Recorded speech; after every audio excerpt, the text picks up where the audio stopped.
Hi, thanks Mindy for a nice introduction and inviting me in the event.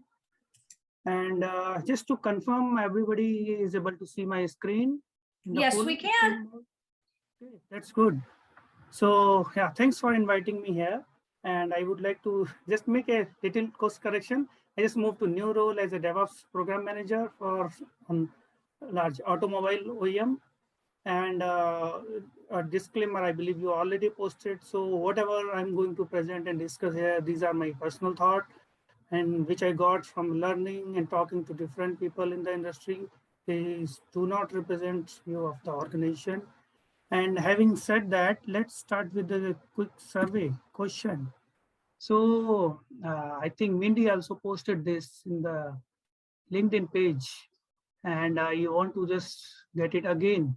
So what is your thought, audience? You think this Agile and DevOps just work for the software-based system, or can it work for the major cyber physical systems like autonomous car or aerospace industry? Maybe you can post in the chat. I will just try to check if I can see those answers. But yeah, anyway, to take it forward, I believe you guys know that it works. It is not as efficient, but it works well for these systems. And now if we say that it works, then how do we achieve this? How do we do the continuous iterative development with this cyber physical system for large industry organization? And to see this, we are going to go through this session and we will see how these practices can be applied. So moving to next slide. So how we apply this Agile and DevOps practice, this can be scaled using a different kind of scale Agile framework. Just for the convenience here, I am using the scaled Agile framework here. But definitely if you use any other framework like Scrum at Scale, large scale, less framework or Nexus, these can very well be implemented. And to get more details about Scaled Agile Framework, this is the link, scaledagileframework.com. Can visit it, and it provides a very detailed framework, which I'm going to show it in the next slide. And here, if you see that Scaled Agile Framework is a very, let me just make it a pointer to highlight. Okay. So this is SAFe provide a very large framework, and it has a different kind of configurations. And it start with the essential SAFe, which is the lower part of it, and then the large solution SAFe, which is highlighted, and then the portfolio SAFe, which is again for the very large enterprises. So for the purpose of this session, I'm going to cover some parts which is there in the large solution SAFe. And the reason I cover it, because this is the portion which is very much applicable to the large scale industrial organization. And to give you a background, how these things are coming up for DevOps as well. So for DevOps, traditionally DevOps works very well for the application which are say web-based application, mobile application, or small scale application. But when it comes to developing some complex systems like say automobile or say medical devices, complex medical devices, these have some challenges. And to discuss or to meet or to overcome those challenges, there is a group of people met in 2018. They met in Portland, Oregon, and then they discussed about how this complex problem should be solved. And then all their discussions were documented in this in this white paper called the Industrial DevOps. And in this white paper, they cover the different practices or the principles which can be applied for this industry to implement or to scale the software development. this happened back in 2018, and after that, this DevOps Enterprise Forum, this event happened almost every year. This was the very first version of the industrial DevOps, and after that, in the coming years, they applied it or they refined it further to make it say applied DevOps or applied DevOps 2.0, and which covers more of the case studies. And this books or this white paper is also freely accessible. You can visit the link and you can go through it and see much more in details what I'm going to talk here. This was the very first version, and the later versions, this covers more the theoretical principles, 10 principles, which I'm going to discuss here, but how these can be applied back in the systems for large scale enterprises, those are discussed further in the applied industrial DevOps and then applied industrial DevOps 2.0. And in, I think this last month, they released a new version of it, and which covers more details. So I definitely recommend anybody who wants to understand it very much in detail, they can go through this white paper using this link. So what are these 10 principles I was talking about? These are listed here. And these are 10 principles are explained very much in detail in the that book, and I'm going to cover it.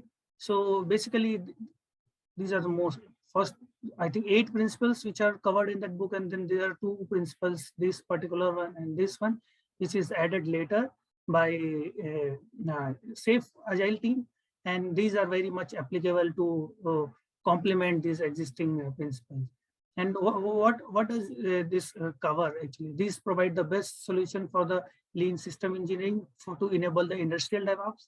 And this industrial DevOps term is coined basically for implementing the DevOps practice for this organization where the product is not just a software, but it's more like a physical product.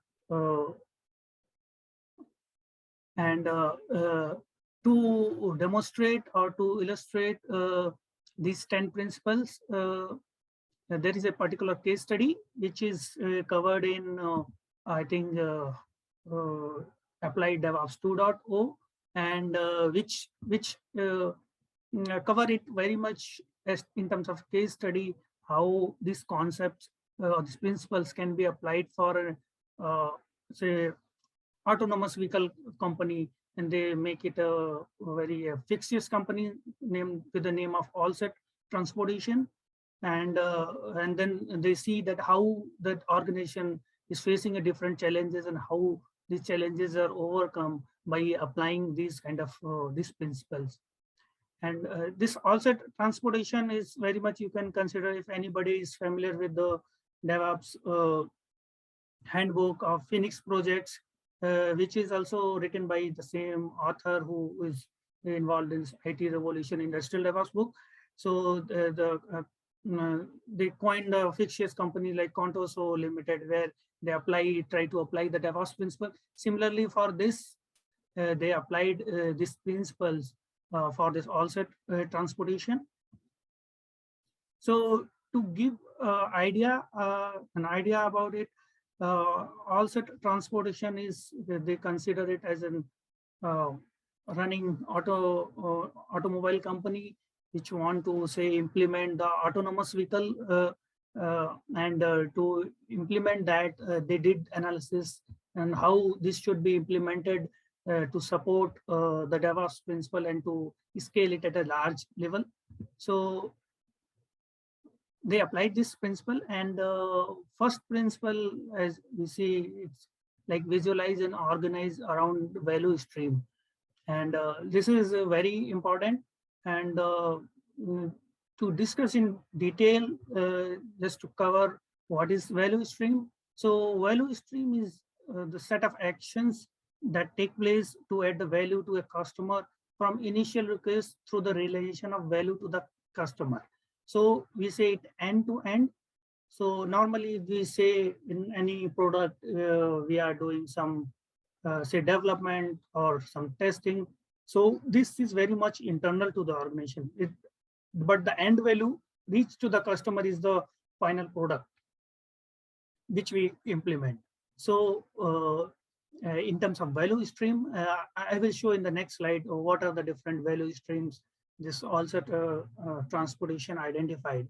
But to give an idea, there an organization can identify these value streams, and then those can be further broken down into a sub streams or streamlet, they say, and then this can be further broken down, and I will show you how it can be applied. So if we see about this automobile company, traditionally what happens, many organizations, they are organized around the vertical silos, wherein one, you can say, hardware team, then separate software team, and then software deployment team.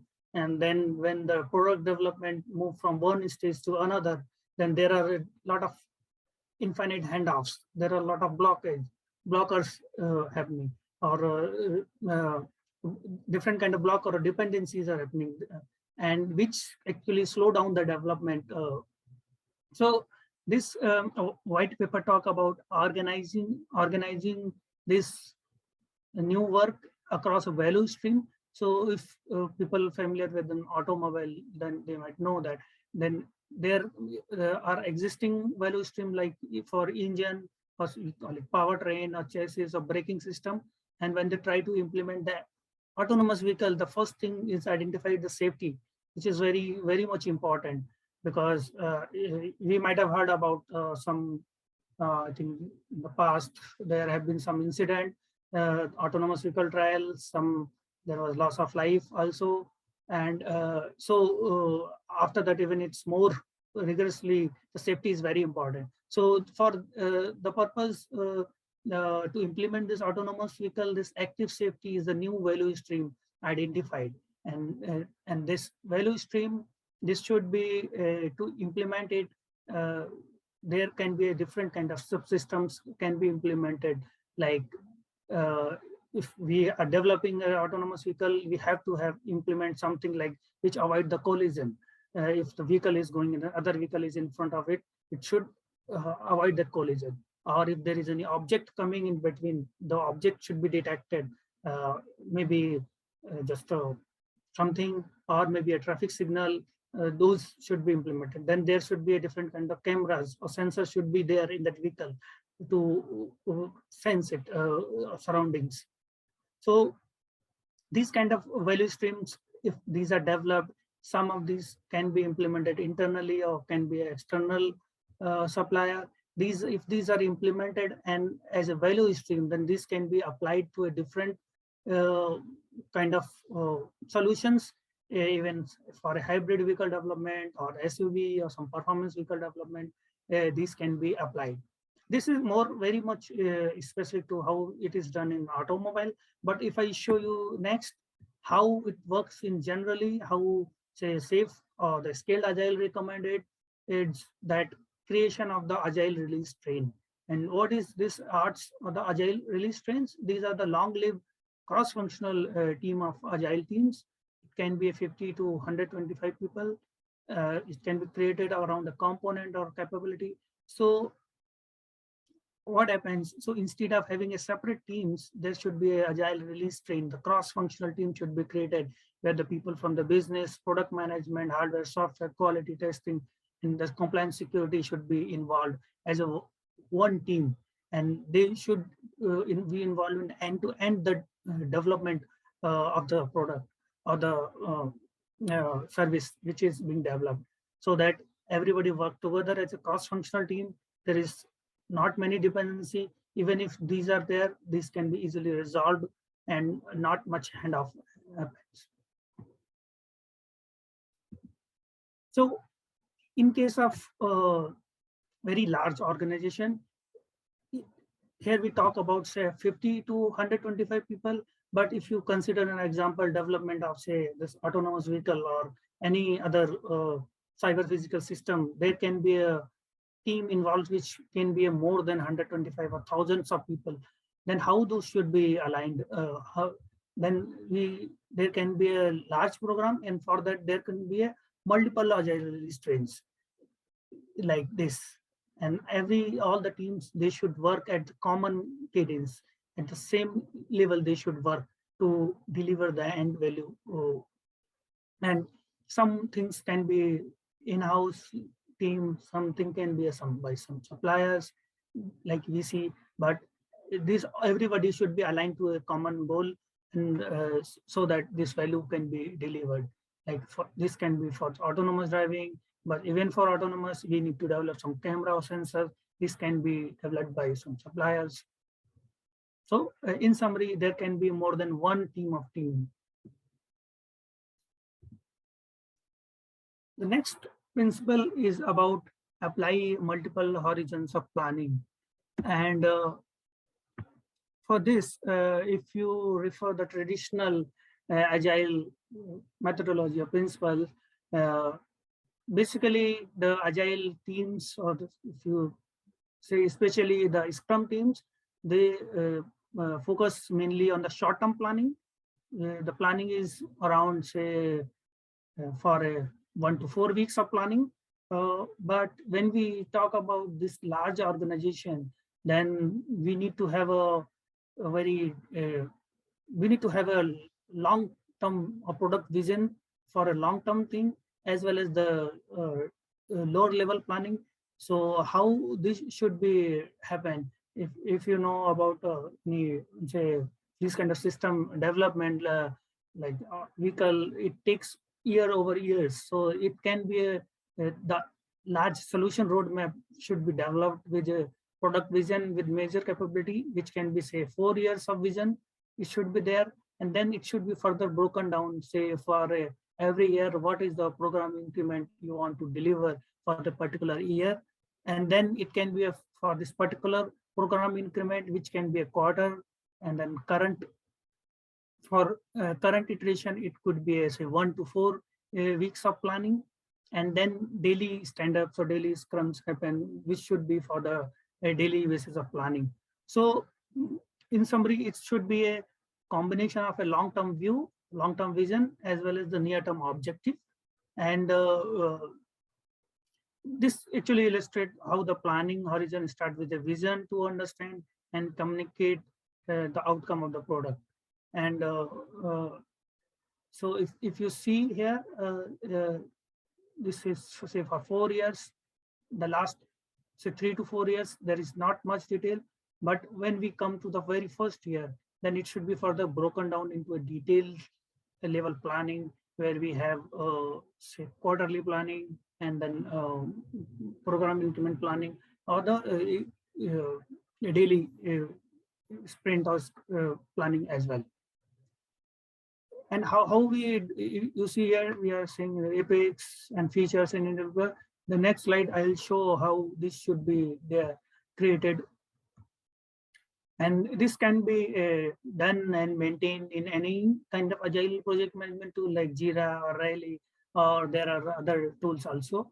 So for the planning purpose, I think different organizations use a different nomenclature, but here, in terms of what the SAFe recommend, there can be one very high level epics, which can be annual epics, and it could be say for 1 year, and then this epic can be broken down what we want to achieve as a feature per quarter. This can be broken down, and then it can be further broken down into the stories, which can be for a iteration or so that sprint. And further, the daily basis task can be a day task, and it can be a task. If you see, these are the some examples. If you want to do it for, say, the examples we are taking for also transportation. And the important thing is that the capability which we are defining, and each of these should base on the decision on the objective evidence. So when we say this task, and we should ensure that what is the evidence that it is completed. So it's more, evidence is more like you can say the definition of done kind of thing, where you should define an epic or feature or story or task, and should define what should be done to make sure that the work is completed.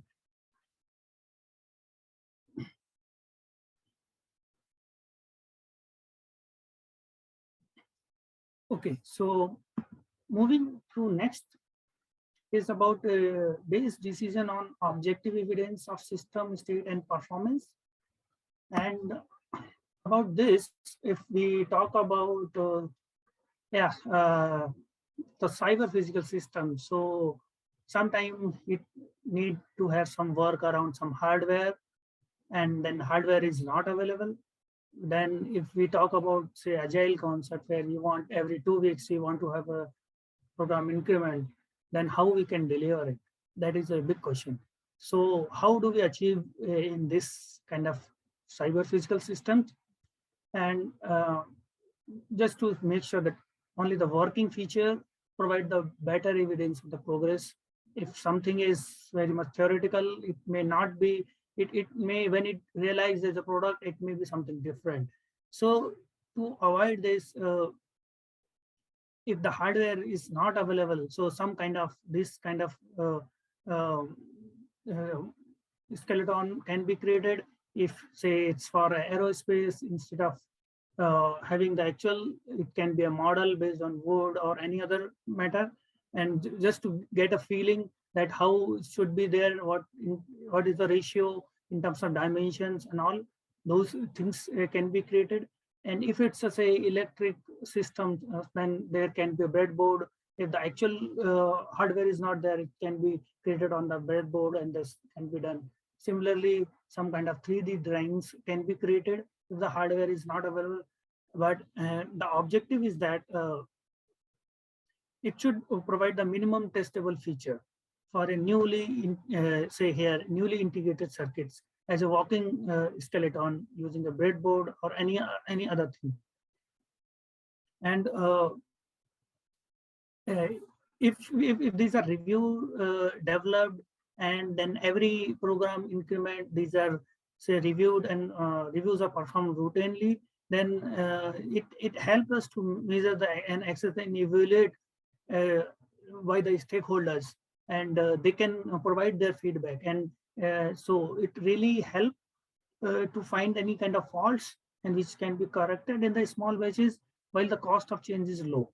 So if we see that instead of, say, something is developed, and when it is ready and it is reviewed and fault is found, then it will be cost of change is very high.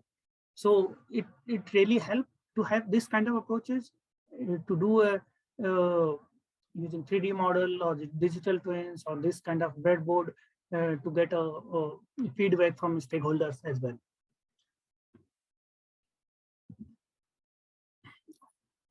Okay, so moving next is about architect for scale, modularity, releasability, and serviceability. And this very much map to what we call as the in DevOps as a CI/CD pipeline.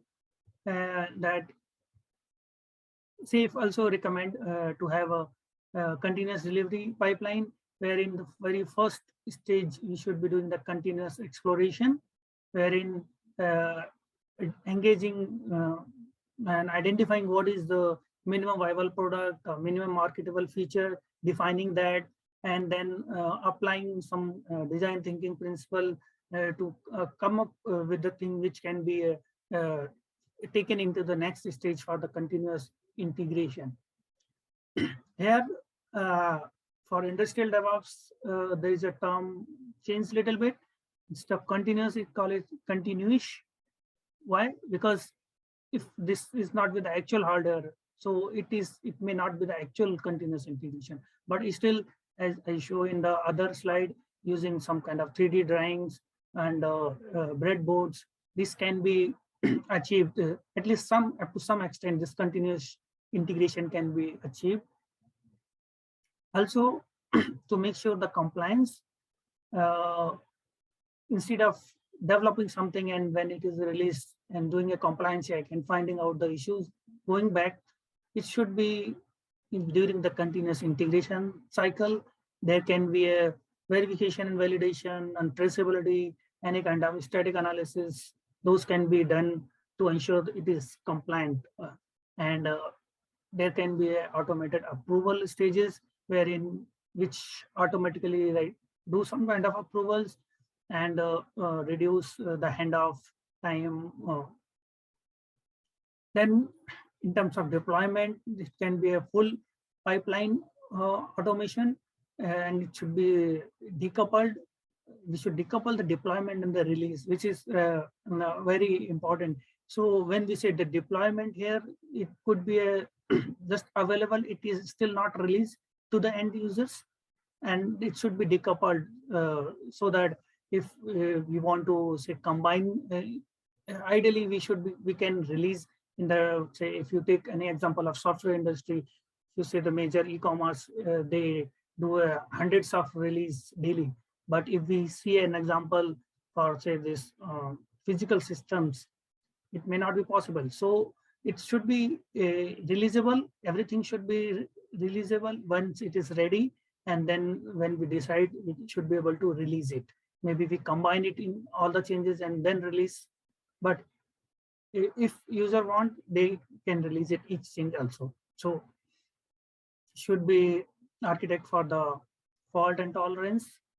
In terms of release, it should be very much available for release on demand.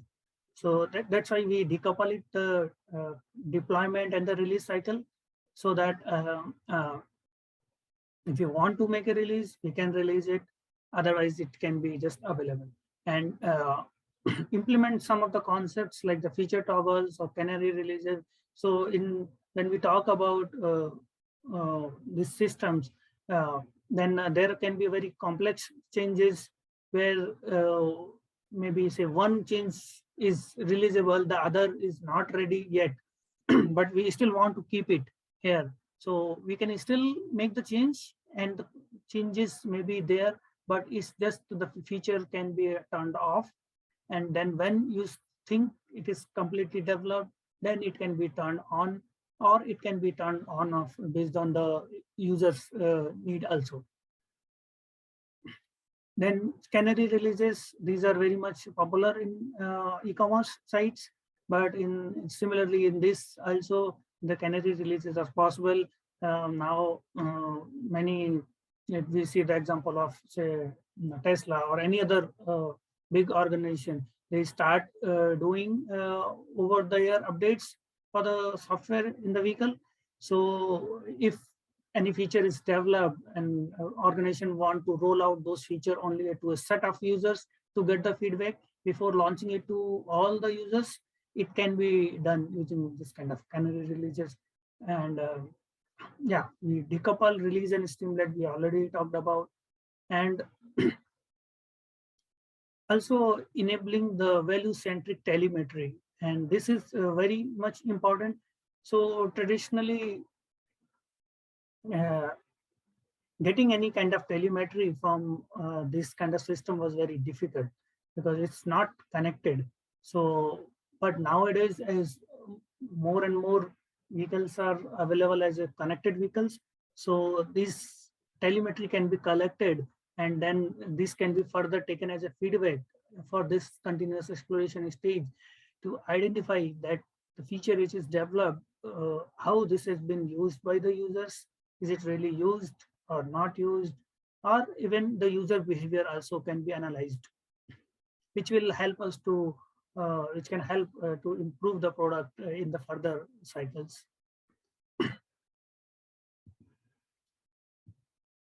And then we talk about decouple the components of the large solution. So if we know about the e-commerce solution and any web-based solution, all the architecture, traditionally it used to be a monolithic architecture, and recently now everything is moving to microservice-based architecture. So similarly for these kind of systems also, instead of having a say big monolithic application, it should be broken down further into the different components called software component. And then this software component can be individually build, test, deployed, and even release. And this talk through a well-defined interfaces. And what should be the consideration when we separate it? Should be, can be in terms of value stream, it can be in terms of function, or it can be something like how these parts are manufactured or integrated, and what is the, say, communication strategy. Yeah, so in vehicle, something may be a Ethernet based, or some component may be a CAN signal based. So those can be used to mm, uh, decouple these kind of components. Next is about when we say decoupling the enable releasability for the large system. So the different part of the solution require different release strategy. As you see, so in the other slide, there can be some component which can be, say, increment can be available on every 2 weeks, and there small increment, and then finally those are releasable. While there can be something which is maybe involving some work which can be not be released every 2 weeks. This may take some long time, but what important is that all this work stream should be aligned, and that when it is the final product is to be available, those should be happen at the uh, same cadence, and so that these are available at the end at the same time. And or it can be the integrations or integration points are there between these two. This can happen, the integration can happen smoothly.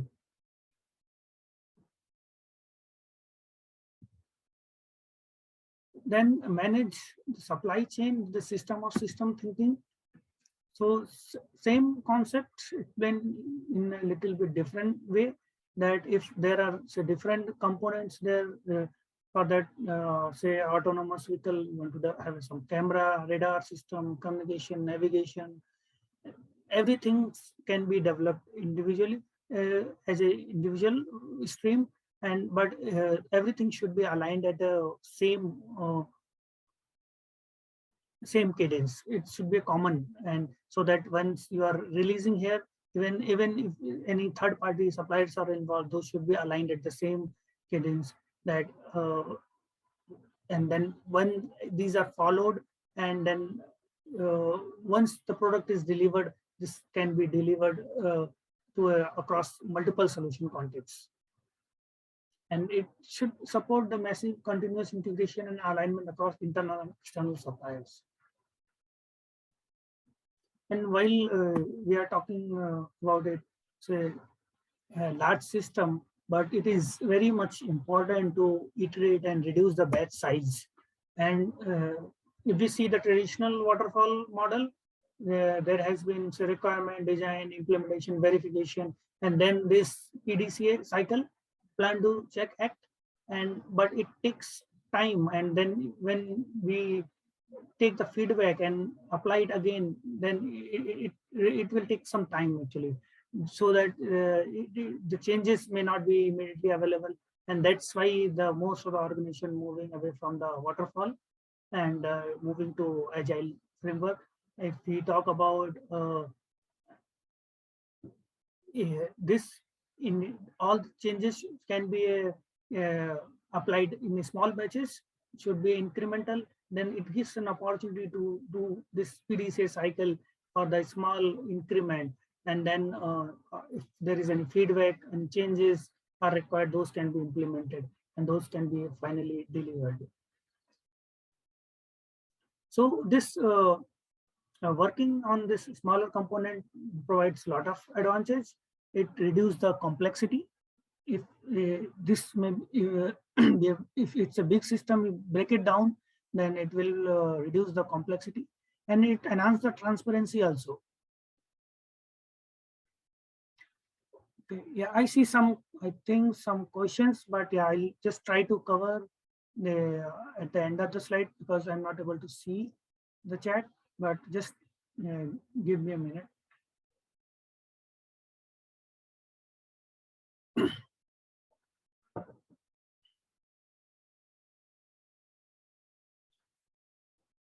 Okay, so moving next, what is the importance of the small batches? This If you see this, if there is a batch is large, it increase variations. But if the batch is small, the variation is less. And we know how important is to reduce this variation in terms of the cyber physical system or the automobile. We know that like concept like the Six Sigma and all, those are applied very much there to deliver the same product, the same quality of the same type. So this is very important here. If we go for the small batches go through the system faster with lower variability. And but it's when we move to the small batches, it's important to when we say hand over to a next stage or hand off batch is very important.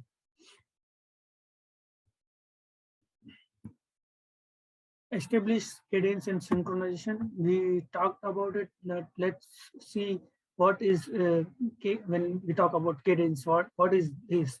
It's about the rhythm or the pattern, and this it is the kind of the heartbeat of the development process, and it provides the predictable time boxes and the business rhythm that allow the work to focus on solution development and variability management, so that it provides the predictability.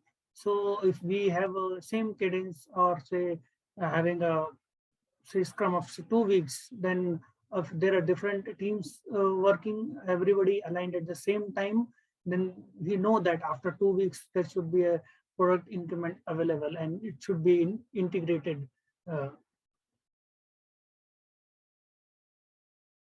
And it really helps us to limit the wait time. It limit the batch size to a single interval, and it reduce the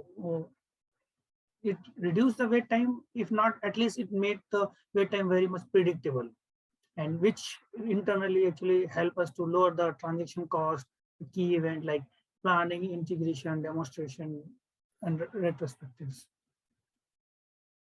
At the same time, there is a synchronization. Everything should be at the same cadence, but it should be synchronized also. And what it helps us to all the team participating in the development of a large system to align their efforts in the time. It causes multiple events happen at the same time. It facilitates cross-functional trade-off and support full system integration and assessment. So to deliver on a cadence require the scope and capacity margin, while to work effectively, design cycle must be synchronized. And how we see this synchronization? And this synchronization is to assure the delivery. If we talk about it, there can be a small PDCA cycle, and then if we combine this, it create a one big product, and then it's further combined to create another product increment.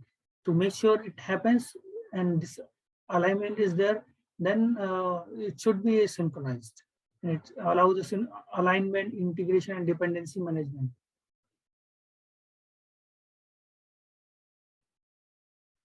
So here we see if there are some multiple teams working for, and then product has to be integrated, this should be synchronized at this cadence, regular interval, which help us to give a kind of a continuous integration to happen and produce a final increment of the product.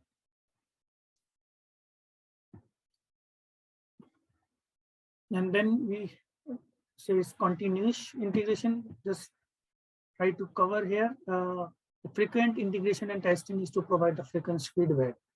And why this is required? Because if there are some change happening, some small changes, you don't want those kind of changes to sit idle. You should find a way to integrate this with the others. And in this physical systems, it is difficult to integrate continuously. The supplier, organization, and test environment practicalities need to be considered. But we should try to do this continuous integration, and as I show in the next slide, if the hardware is not available, there should be a kind of stubs or marks can be created. So if we say a system, a product involves a software as well as hardware, then in terms of software, there can be a development of this system to a staging and the production. But if the hardware is not available, it can be done in the virtual environment, where can be it can be simulation models or verifications can be done using stubs, or there is a concept of digital twin. So if say for automobile or for a car or autonomous car, if the actual hardware is not available, everything can be simulated, and then same features which are developed using a software, those can be tested in this simulation environment. And once the hardware is available, then it should be, say, physical world, enter into physical world, and should be manufactured and assembled and delivered into the production. But as we see, the software part, we can say the continuous integration, but it is continuous because even though we are testing it here on actual hardware, the behavior might be something different, but still it helps us to test a lot of things early in the time.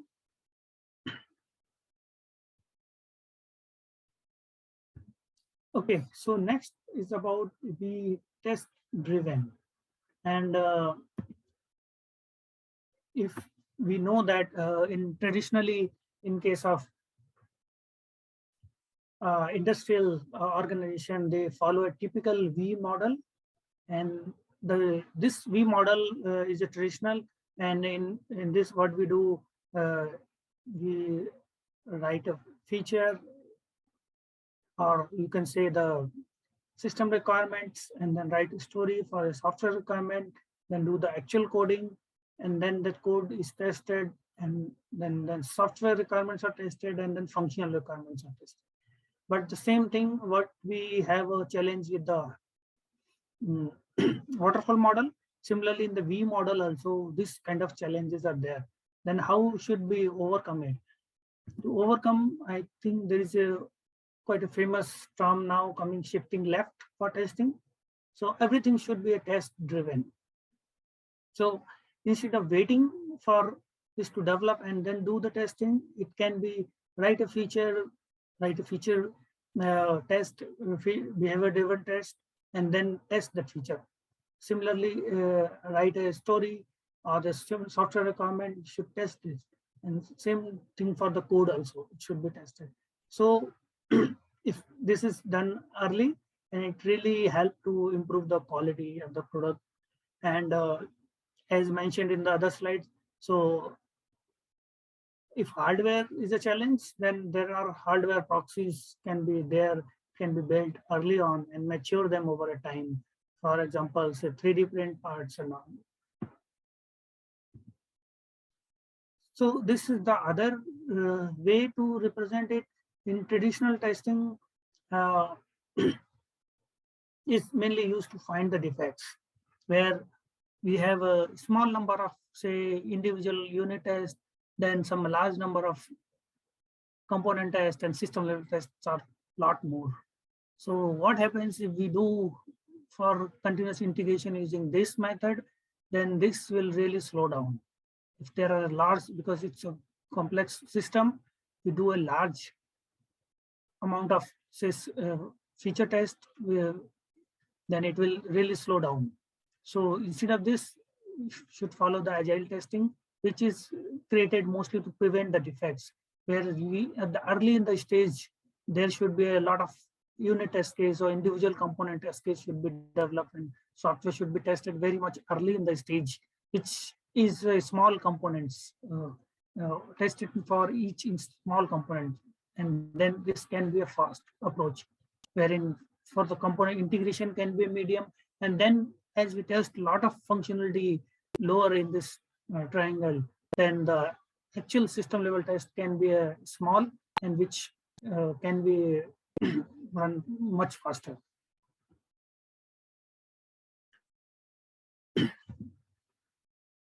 The last principle is about addressing this compliance concern. And as we see in the other slide also, the very much first slide. So instead of if we talk about this industrial system, there are a lot of complaints from the government or the different agency that it should be functionally safe, security should be good, personal data compliance should be there. So if all this is done at the later in the stage and we find that, okay, security is not good or compliance is not working, then this could be a challenge and it may delay the overall development of the technical program. So to ensure that this compliance should be built in with the automation in terms of the CI/CD pipeline. So build in the compliance incrementally. So it should be there within the product so that at the last, it does not mean that we don't do any, say, compliance testing and the security at the last. Before the release, it should be done, but that will be more comfortable testing where there will be less kind of issues or defects. This is the same is depicted here, that how we achieve it in case of agile release train. All the quality compliance testing in VNV teams should be added as part of the agile release train, and this should be inbuilt. And we should apply this continuous verification and validation, which will help to improve the product quality. So this is last slide, and can take the questions. We have any? Feel free to unmute or type your questions in the chat box, whichever you're more comfortable doing.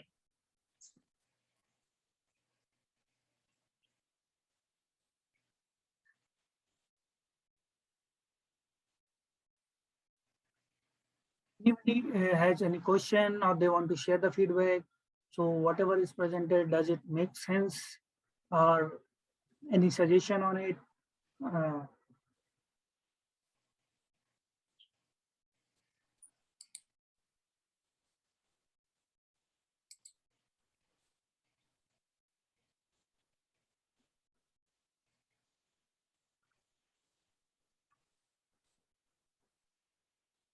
Okay, if not, then maybe I just want to say thanks to these guys who really helped to get this presentation available, because these are two, Dr. Steve Maynard, who is a SAFE fellow at the Skilled Agile, and Jane Kim, who is the author, researcher, founder of the IT Revolution.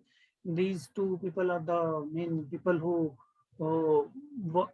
who actually were involved in the very first version of this industrial DevOps white paper, and who list down all those 10 or 8 principles which are further used in this presentation.